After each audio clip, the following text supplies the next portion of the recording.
Halo teman-teman, kali ini ku mau bikin kursi outdoor lipat yang seamless, simple tapi kuat. Make sure kalian nonton sampai habis ya, karena di video kali ini ku bakal kasih tahu semua bahan-bahannya, alat-alatnya sampai rincian biayanya buat bikin kursi ini. Oke, lanjut kita tonton coy. Nah, di sini bahan-bahannya itu simple banget, cuman kayu beberapa doang nih. Ada 3 yang ukurannya itu 40 cm x 9 cm. Ada 3.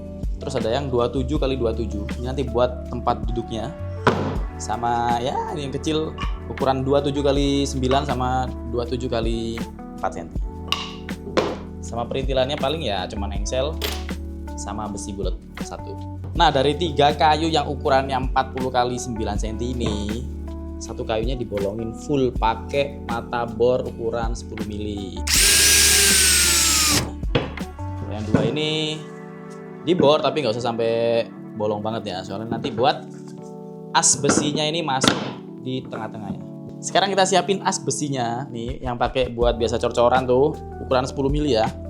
Kita potong sepanjang 17 atau 16 cm lah. Kita klem dulu biar nggak goyang dia nanti, baru ntar dipotong pakai gerinda.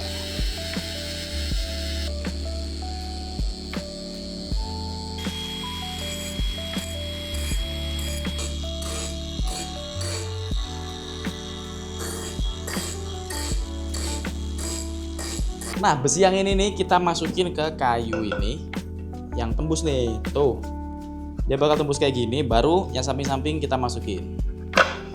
Nah, tuh ntar jadinya kayak begini, dia bakal bisa muter kayak gini nih. Tapi begitu dilipat dia rata. Nah, kalau udah kayu yang 3 ini kita satuin sama papan 27 x 27. Pakai apa? Pakai engsel. Kita posisiin aja di sebelahnya begini, rapat. Kasih engsel 2 di kanan sama di kiri. Nah, biar nyekrupnya itu nggak geser-geser titik tengahnya, di engsel tuh biasanya tak titikin pakai mata bor gini nih. Tuh, jadi kayak gini teman-teman. Tengahnya dia bakal dapet ngetitik kan. Baru nanti sekrupnya tuh nggak bakal geser-geser dia. Tuh. Pas di tengah-tengahnya lubang engsel.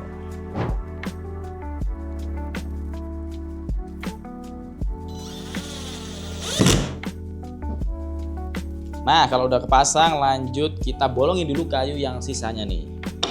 Biar nanti kalau pas dipasang tuh di sekrupnya nggak pecah.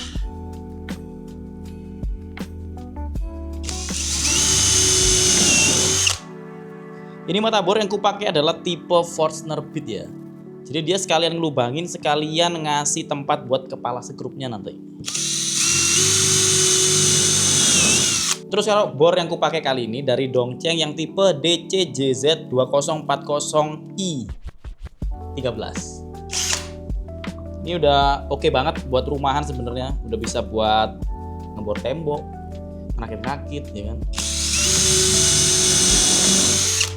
Tuh jadinya ntar lubangnya begini nih. Selain dia lubang buat sekrup, di atasnya ini ada tempat buat kepala sekrupnya ya. Jadi nggak bakal nongol tuh, bakal rata sama kayunya nanti. Yang kecil kita lubangin juga sekalian karena kita mau pasang di papan yang sini.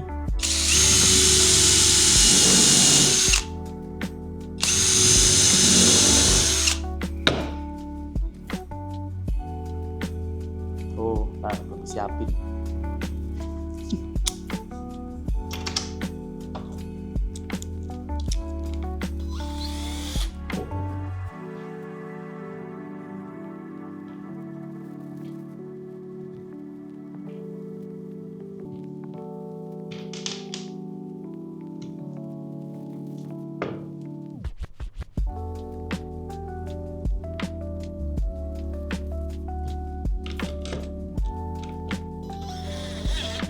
Kalau buat nyekrupnya aku pakai driver Dongcheng yang DCPL 208. Dia pesek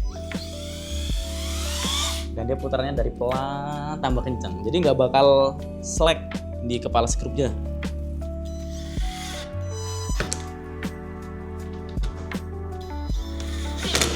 Terakhir kayu yang kecil ini kita pasang di papan 27 x 27. Kita pentokin ke kiri ya kan, rata.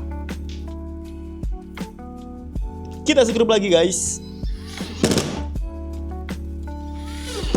Tuh dia dari pelan ke kenceng, jadi dia nggak bakal slack. Enak banget dipakai ini nih.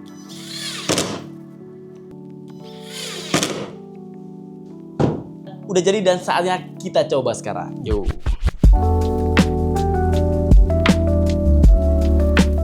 Nah jadi dia tuh dilipat kayak gini, terus yang didorong gitu nggak sih? Gini nih, nah. Terus begini. Wih. Jadi nih. Dia sebagai stopper guys. Ini biar nggak geser-geser. Kuat sih kayaknya. Kita coba dudukin yuk. Nah, kita coba nih. Kuat ternyata. Udah gitu hemat banget ya kan. Tadi cuma butuh apa bahannya? 3 papan kayu ukuran 9x40 cm. 1 papan ukuran 27x27. Terus 27x4 cm 1 sama 27x11 cm 1. Sekrup cuma 8 sama engsel 2 biji sama as besi 1. Gampang banget, kuat, bisa buat mancing juga kan. Wah, kalau udah nggak kepake, udah tinggal dilipat. Seamless banget, simple tapi kuat.